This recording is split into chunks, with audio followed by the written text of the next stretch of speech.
motion, I started with rotation, and when he rotated to the right, he stopped like right about there, and he said he had this pain that came up over the right side behind his right eye. I said, okay, I didn't overpressure it. I said, put your head back to midline. I then said, can you turn to the left? And he went full to the left, no reports of pain.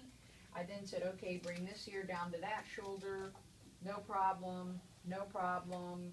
I said, let's see, can you flex? And he flexed, and he said, well, maybe that's hurting some. Okay, and then I said, what about, can you look up towards the ceiling? And he goes, that feels kind of okay.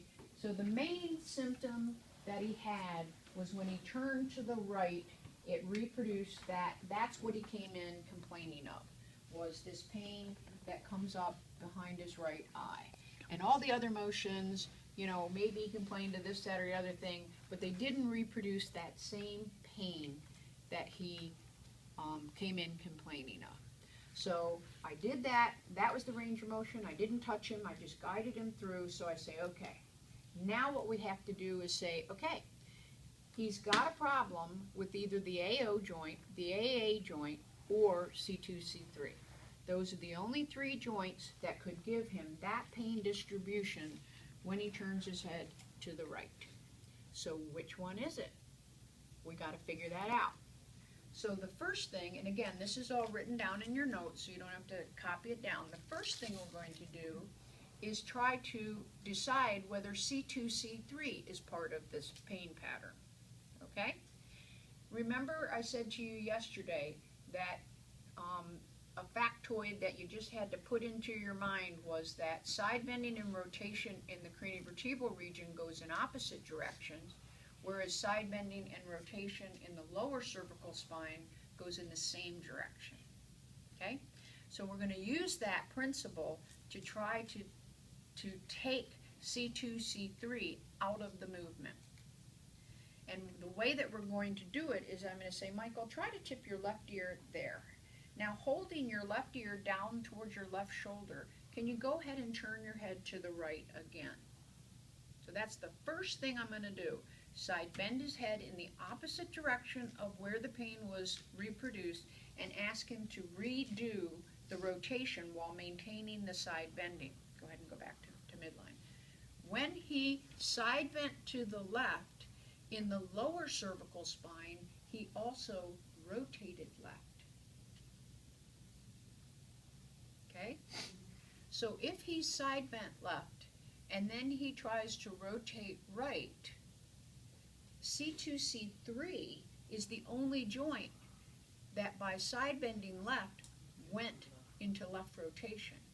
Actually, the AO joint and the AA joint by side bending left started to rotate right, which is the motion that reproduced the pain, because they couple in the opposite direction.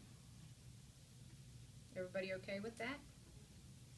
So by asking him to side bend left and then rotate right, C2, C3, it went to left rotation. Well, now it's got to come back. But it can't really come back because I'm holding it into left side bending. So it can't participate in this right rotation anymore, because I've kind of, if you will, locked it into left rotation by putting him into left side bending. So now when he rotates right, it's just reflecting AO joint and AA joint. So if he says, oh, now the pain's gone, when he did that, when he was like this and went like that, then I know it has to be coming from C2, C3. Okay? If he says, nope, there's the pain again, then I know it's not C2, C3, it's AO or AA. Is everybody good with that? Okay? So there's a bunch of other stuff in there about what you do after you figure this out, but I don't want to confuse you with that yet.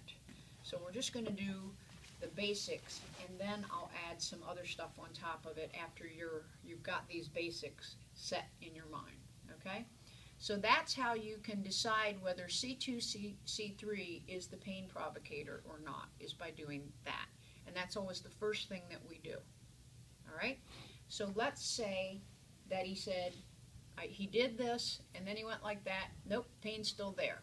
Okay. Now I know it's either AO or AA joint.